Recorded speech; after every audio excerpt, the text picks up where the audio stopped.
Olá, meus amigos, tudo bem? Gente, eu vou mostrar uma fogueira gigante que minha família fez. Então vem ver com a gente. Vocês vão ver. É muito gigante essa fogueira.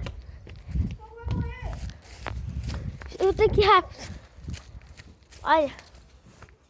Tudo isso foi queimado.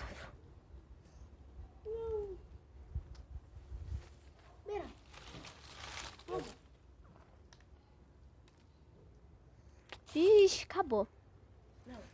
Mas tudo isso, eu queria mostrar pra vocês.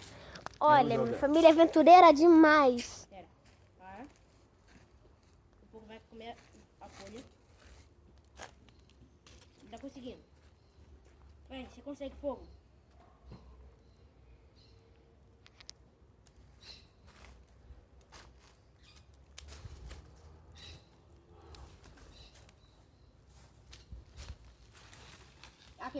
O fogo original morreu. Vocês trataram demais, né, gente?